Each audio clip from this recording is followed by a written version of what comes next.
दोस्तों, अगर आप इस वीडियो को देख रहे हैं तो कहीं ना कहीं आप रेलवे ग्रुप डी के लिए प्रिपरेशन कर रहे हैं। तो रेलवे ग्रुप डी से आपको पता है जैसे कि आपका लॉकडाउन लग चुका है और एग्जामिनेशन में भी स्टार्ट हो जाता है आपका मई से। आज 2 तारीख है, लेकिन अब पैंडेमिक है, आपको अपना बचाव करना है और आने वाले 30 से 45 दिन तक आपका कोई भी एग्जामिनेशन होने वाला नहीं है, जैसा कि आप देख रहे हैं। तो क्या आप इन 30 दिनों में रेलवे ग्रुप डी की तैयारी कर सकते हैं, या फिर वो 8 पॉइंट कौन कौन से हैं जो आपको ध्यान रखते हुए प्रिपरेशन करनी है। आप घर में रहें और अपने सारे जितने भी टॉपिक हैं उनको कवर करते रहें। मैं बहुत सारे ऐसे यहाँ पे पॉइंट आपको डिस्कस करने वाला हूँ जो आपके 30 दिन के तैयारी में 100% हेल्प करेगा, अगर आप प्रिपरेशन में हैं और अगर आप लगे हैं तो इस वीडियो को आप शुरू से लेके आखिरी तक बहुत ध्यान से देखिएगा और जो जो मैं पॉइंट बता रहा हूँ आप उनको 100% पालन कीजिए। निश्चित तौर पे आपको बहुत रिलैक्स होगा और बहुत सारी चीज़ें फटाफट कवर होंगी और आप लगभग सब कुछ कवर कर लेंगे 30 दिन, आने वाले 30 दिन में। देखिए, सबसे पहला जो क्वेश्चन आपके दिमाग में आता है कि सर तैयारी कहाँ से करें।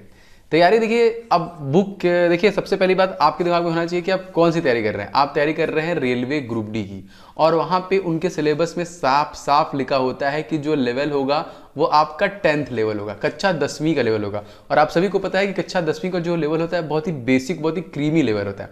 जैसे बहुत लोग तैयारी कर रहे हैं रेलवे की, तो एसएससी की तैयारी कर रहे हैं, एसएससी एमटीएस कर रहे हैं, सीएचएसएल कर रहे हैं, बैंक कर रहे हैं, बैंक क्लर्क कर रहे हैं, एसबीआई क्लर्क कर रहे हैं ना, एकदम नहीं। वैसे क्वेश्चंस बहुत लेवल, आपको ऐसा नहीं कि आप रेलवे तैयारी करें तो यूपीएससी टाइप से क्वेश्चन देंगे ना, एकदम क्रीमी और बेसिक से क्वेश्चन आपके एग्जामिनेशन में पूछते हैं। तो बुक का प्रेफरेंसेस एकदम ऐसा कुछ भी चुनिंदा बुक्स नहीं है। वैसे मैं आपको बताऊं जो बुक्स इंपॉर्टेंट हैं तो आप देख सकते हैं, बहुत सारे मॉडल पेपर हैं, क्वेश्चन पेपर हैं और बहुत सारे बुक हैं। आप बस कॉन्सेप्ट देखिए और सारे कॉन्सेप्ट को खत्म कीजिए। जो जो टॉपिक बचे आगे मैं डिस्कस करूंगा, और सभी के नोट्स बनाते रहिए। बहुत इंपॉर्टेंट नोट्स बनाना क्यों इंपॉर्टेंट है, क्योंकि जब लास्ट टाइम आता है एग्जामिनेशन का तो आपको वही नोट्स हेल्प करता है जो फटाफट आप रिवाइज करके निकल जाते हैं। दूसरा पॉइंट नंबर 2 दोस्तों यहाँ पे कि पुराने वर्षों के प्रश्न। तो आप लोग के दिमाग में आएगा सर पुराने वर्षों के ही प्रश्न हम लोग क्यों पढ़ें, हम लोग नवीनतम क्यों ना पढ़ें। देखिए, पुराने वर्ष जाहिर सी बात है आप कुछ भी उखाड़ नहीं पाएंगे पुराने वर्षों को प्रश्नों से, लेकिन पुराने, अभी मैं आगे सारे पॉइंट लिया तो सब कुछ बताऊंगा आपको। पुराने वर्षों के पेपर से, जैसे मान लीजिए रेलवे ग्रुप डी का लास्ट एग्जाम 2018 में हुआ था, तो उसके लेवल क्या है सबसे पहला आप इसको चेक करेंगे, और उसके टाइप क्या है आप ये चेक करेंगे, और उसकी मार्किंग क्या है आप ये 3 चीजों को चेक करेंगे। लेवल क्या है, जैसे मैंने आपसे बोला कि 10th लेवल, जो 10th लेवल है तो आपको ऑटोमेटिक आइडिया लग जाएगा 2018 वाले एग्जामिनेशन के क्वेश्चन पेपर से कि क्वेश्चन का लेवल बहुत हल्का आता है, बहुत टफ नहीं आता है, आसानी से सब लोग कर लेंगे। And type, what type of question में जो, जैसे क्या होता है कभी क्वेश्चन में थ्योरी ज्यादा होता है, कभी नॉर्मल, जैसे फिजिक्स में, केमिस्ट्री में, इन सब में, साइंस वाले पोर्शन में आपका न्यूमेरिक क्वेश्चन ज्यादा देता है ग्रुप डी के साइंस सेक्शन में। तो आपको टाइप पता चल गया कि कौन कौन से टाइप के। What is the means of marking. Marking का मतलब क्या है, मार्किंग का मतलब यह है जैसे कि जो आपका मैथ का सेक्शन है उसमें simplification and BODMAS and number system से क्वेश्चन ज्यादा आते हैं। अगर तीनों को मिला दिया जाए तो लगभग 6 से 7 नंबर के क्वेश्चन आपके पूछे जाते हैं। तो आपको मार्किंग का आइडिया लगा। देखिए क्या होता है कि कभी कभी मैथ के हम लोग बहुत सारे सेक्शन पढ़ते हैं, आप ट्रिग्नोमेट्रिक देख लीजिए, ज्योमेट्री को देख लीजिए, तो आपको बहुत पढ़ के आपको क्या 1-2 नंबर चाहिए, बस 1 ही 2 नंबर का आता है। तो आप पूरा जान लगा दिए, लगभग 1/3 1/4 उसको खत्म करने के चक्कर में आ रहा है 1-2 नंबर का। तो क्यों ना जो ज्यादा नंबर पे आ रहा है पहले हम उसको खत्म करें। मोदी जी की तरह नहीं, सबसे कठिन प्रश्नों को पहले डूब जाएंगे, पहले जो आपको आसानी से आता है उनको। तो आपने मार्किंग को पता कर ली, ये दूसरा टाइप था। तीसरा, सबसे पहले दोस्तों इस वीडियो को आप लोग लाइक शेयर जरूर कीजिएगा, सभी लोग इस वीडियो को लाइक एंड शेयर कीजिएगा और लास्ट तक ध्यान से देखिए, बहुत सारी चीजें आपको बताने वाला हूं। तीसरा दोस्तों, हर रोज नियम से प्रैक्टिस कीजिए। इसका क्या मतलब है, हर रोज नियम से प्रैक्टिस हम क्यों करें। देखिए क्या होता है कि लय, ब्रेक, किसी भी चीज में, अगर आप किसी रिलेशन में हैं, किसी दोस्त से, यार से, अगर आप 4 दिन 5 दिन तक गैप बनाते हैं, दूरी बनाते हैं, तो धीरे धीरे आप अपनी लाइफ में, वो अपनी लाइफ में एडजस्ट हो जाता है। इसी प्रकार से अगर इसको हम प्रैक्टिकली सोचें, अगर आप नियम से रोज प्रैक्टिस नहीं करेंगे आपका लय टूटेगा। एकदम बहुत स्ट्रिक्ट होना पड़ेगा। अगर आप तैयारी में लगे हुए हैं रेलवे के या फिर किसी भी एग्जामिनेशन के, आपको एकदम नियमबद्ध होना पड़े। जैसे बूढ़े लोग नहीं होते थे कि नहीं 4:30 बजे उठना है, इतने बजे खाना, इतने बजे पीना। क्यों, अब देखेंगे वो लॉन्ग लास्टिंग, लंबे 80 साल, 90 साल, 100 साल, हम लोग कभी भी उठते, कभी भी सोते, कुछ भी खाते। तो नियम बहुत जरूरी है। आप डेली मैथ के प्रैक्टिस कीजिए, रीजनिंग की प्रैक्टिस कीजिए, जीके जीएस के क्वेश्चंस को देखिए, याद कीजिए। तो तीसरा सबसे बड़ा इंपॉर्टेंट फैक्टर है नियम से प्रैक्टिस करना। चौथा पॉइंट, अब चौथा पॉइंट तो मैंने आपको बता दिया, रेगुलरिटी, मतलब प्रैक्टिस करना। आप कानून अपना बनाइए, अब हर रोज रेगुलर रहिए। इसका क्या मतलब हुआ कि भाई कि रेगुलर रहने का क्या मतलब है। दोस्तों देखिए, नियम से आप, अभी तक आपने एक नियम बनाया कि चलो मुझे फिजिक्स केमिस्ट्री बायो के लिए एकदम कंठस्थ है कि अपने दिन के 2-4-5 घंटे देने ही देने हैं।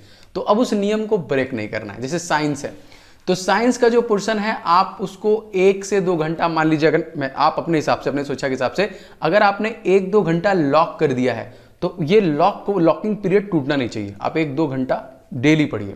रीजनिंग को आपने 30 से अगर 1 घंटा एकदम लॉक कर दिया, नहीं मैं पूरे दिन में 30 से 1 घंटे में जितने भी क्वेश्चन हो सकेंगे उनको डिस्कस करूंगा, तो आप उसको पढ़िए। मैथ में अगर आपने 2 घंटा डेली कंठस्थ कर लिया कि नहीं मैं 2 घंटा डेली पढ़ूंगा, तो 2 घंटा डेली पढ़िए। उसके बाद आप खाइए पीजिए, घूमिए, डांस कीजिए, दोस्तों से मिलिए, आप बाकी सारी चीजें ये सारे कर सकते हैं।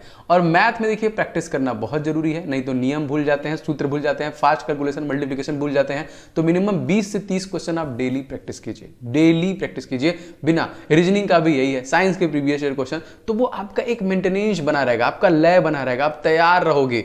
अब देखिए सबसे बड़ी बात, 5वां पॉइंट। अब ये 5वां पॉइंट क्या है? कमियों को पहचानिए, उस पर काम करिए। मान लीजिए आपने नियम से सबको समय देना प्रारंभ कर दिया, मैथ में 2 घंटा लगाया, मैथ के क्वेश्चंस मान लीजिए किसी प्रैक्टिस सेट से उठा के आप लगा रहे हैं, तो आप देखेंगे कि यार कहीं ना कहीं ये आपका टाइम एंड डिस्टेंस में आपका फार्मूला भूल रहा है, ठीक है, नाव और धारा में फार्मूला भूल रहा है, कौन आगे जाएगा कौन पीछे जाएगा।